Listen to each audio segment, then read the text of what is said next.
फिलहाल इस समय हम जगाधरी विधानसभा के अंदर है और चुनावों के दौर में भी साल डेढ़ साल बाकी है, पर लेकिन लगातार चर्चा हो रही है आखिर कांग्रेस से कौन फिलहाल जगाधरी विधानसभा में दांव खेलेगा और कौन फिलहाल जगाधरी विधानसभा से इलेक्शन लड़ेगा। हमारे साथ पूर्व मंत्री रहे हरियाणा सरकार में सुभाष चौधरी जी मौजूद है और लोगों को आज स्पष्ट करा देते हैं क्या वो अब की बार जगाधरी विधानसभा से चुनाव लड़ेंगे या नहीं। एक बार बातचीत कर लेते हैं। सुभाष जी नमस्कार। नमस्कार जी। तो क्या कुछ कहेंगे, लोगों में चर्चा बनी हुई है अब की बार सुभाष जी जो है जगाधरी विधानसभा के चुनाव लड़ेंगे, क्या कुछ स्पष्ट करना चाहेंगे जगाधरी शहर की जनता को? ये बिल्कुल सही खबर है और पिछले 1.5-2 साल से हम एक्टिव हैं। हर वार्ड में, हर गांव में हल्के के मैं जा रहा हूं और मैं पक्की तौर पे कांग्रेस की टिकट पे जगाधरी से चुनाव लड़ूंगा विधानसभा में। तो सुभाष जी कहीं ना कहीं दो कैंडिडेट नहीं हो रहे, अकरम खान जी का भी नाम आ रहा है कांग्रेस से। सबका हक है टिकट मांगना, टिकट देना पार्टी हाईकमांड का काम है। पर मुझे उम्मीद है, क्योंकि मैं पहले मंत्री भी रहा हूँ, 2 बार एमएलए भी, विधायक भी रहा हूँ, तो मेरा हक है टिकट मांगना और मुझे उम्मीद भी है कि पार्टी मुझे टिकट देगी मेरी परफॉर्मेंस को देखते हुए। तो कहीं ना कहीं विवाद तो नहीं रहेगा इस चीज़ को लेकर के? मैं तो नहीं समझता कि कोई विवाद रहेगा, क्योंकि पहले भी कई बार बात की जाती है कांग्रेस के अंदर 2 गुट है इस चीज़ को लेकर। कोई गुटबाजी नहीं है, ये वैसे ही ज़्यादातर प्रेस में इन बातों को ज़्यादा उछाला जाता है। गुटबाजी कोई नहीं है, कांग्रेस एक है। हर सब अपने अपने कामों पे लगे हुए हैं, काम कर रहे हैं। हम भी विलेज स्टोरिंग कर रहे हैं। अब फ्लड में हम लोगों के बीच में गए हैं, देहात में गए हैं, लोगों की बातें भी सुनते हैं, मौजूदा सरकार के बारे में भी सुनते हैं। लोग बहुत कुछ बोलते हैं, लोग परेशान भी बहुत हैं इस सरकार से। इतने परेशान हैं कि माफिया भी इतने उजागर हो गए, इतने सक्रिय हो गए इस राज्य के अंदर।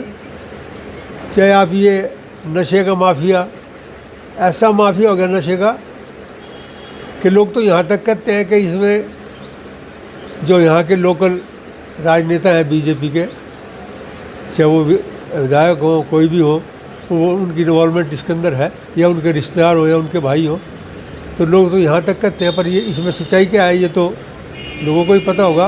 बाकी अच्छी बात नहीं है प्रदेश के अंदर जिस तरह नशे का कारोबार चला है, और प्रशासन की मैं इस पर ढीली समझता हूँ। कोई कार्रवाई मुझे ठोस लगती नहीं इसके ऊपर होती है, अब तक किसी ने की नहीं। तो नौजवान भटक गया है, नशे की गिरफ्त में आ गया है बेरोज़गारी की वजह से। बेरोज़गारी इतनी है कि कोई नौकरी कहाँ जा रही है, कैसे जा रही है। और अगर दूसरी स्टेट के, दूसरे प्रदेश के, गुजरात तक के बच्चे आके यहाँ पर हरियाणा के अंदर सिलेक्ट होते हैं, उनको नौकरियाँ दी जा रही हैं, तो ये हरियाणा के बच्चे कहाँ जाएंगे, हमारी तो समझ में आता नहीं। तो लगातार मुख्यमंत्री मनोहर लाल खट्टर तो ये कह रहे हैं बिना खर्ची पर्ची के चल रहा है प्रोग्राम। पता नहीं कौन सी खर्ची पर्ची के, अब इतने तो इनके स्कैंडल हो गए हैं।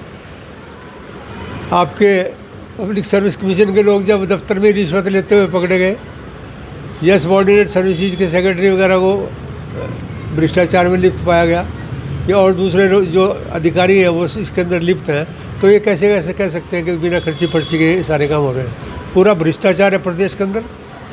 कितना भ्रष्टाचार है उसकी एक बड़ी सिंपल सी उदाहरण आपके पास है कि जो लोग बीजेपी के अंदर राजनीति में तुच्छ पदों पर होते थे, या जो बहुत ये मानो कि उनकी फाइनेंशियल हालत भी बहुत अच्छी नहीं थी, मैं तो ये भी कहूँगा कि जिनके पास सिर्फ क्या साधन था कि कसी की, तसले की, संगड़ों की, चेन की दुकान की हुई थी, उससे अपना गुजारा करते थे। कारों के टायर बदलने तक की भी स्थिति नहीं थी। आज वो अरबों खरबों में है, उनकी बेहताशा संपत्ति है और बेनामी संपत्ति है। सरकार भी इस बात को जानती है। और इस पूरे भ्रष्टाचार में माफिया जहाँ तक इन्वॉल्व है, तो इसमें प्रशासन और शासन दोनों हिस्सेदार हैं। तो क्या मानते हैं, भ्रष्टाचार की आपने बात कही, भ्रष्टाचार तो पहले भी सरकारों में, कांग्रेस के राज में भी होता आया है, क्योंकि लगातार अगर बात की जाए आरोप प्रत्यारोप की, ये जो लगातार चल रही है, उनकी तरफ से कहा जाता है भाजपा के जो मंत्री हैं लगातार बयान देते हैं कांग्रेस राज में जितना भ्रष्टाचार हुआ, यहाँ तो 0 टॉलरेंस नीति अपनाई जा रही है।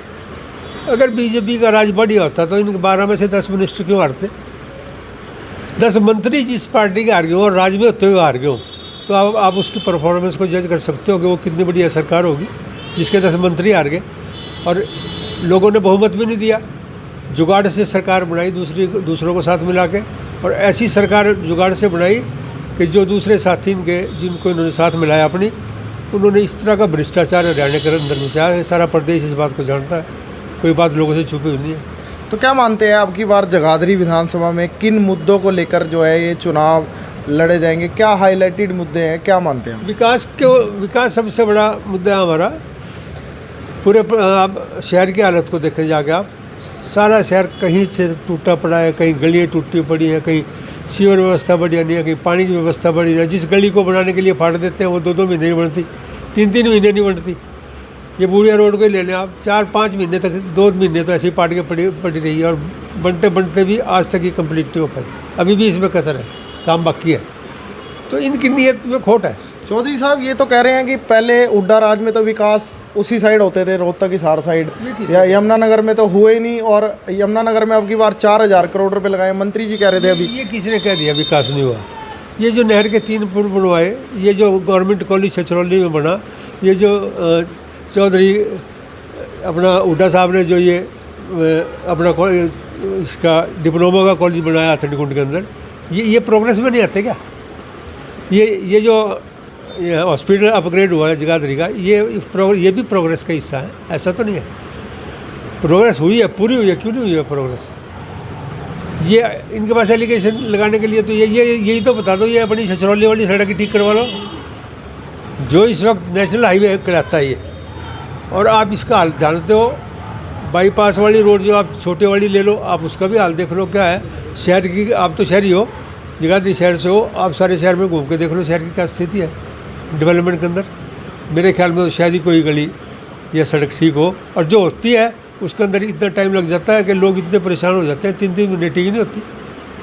तो इस सरकार में पूरा भ्रष्टाचार है, हर तरफ से भ्रष्टाचार है, में लिप्त है ये सरकार। विकास की बात, एक बात बता दिया हमने, हमारे राज्य में, कांग्रेस के राज्य में 4 थर्मल प्लांट लगे। इन्होंने कौन सा थर्मल प्लांट लगाया जी? कौन सी यूनिवर्सिटी नहीं बनाई इन्होंने? कौन सा मेडिकल कॉलेज नया खोला जी? इन्होंने कह दिया हर जिले में मेडिकल कॉलेज बनेंगे। कहाँ है? किस जिले में बना है मेडिकल कॉलेज पूरा? अभी तक कोई प्रोग्रेस नहीं है।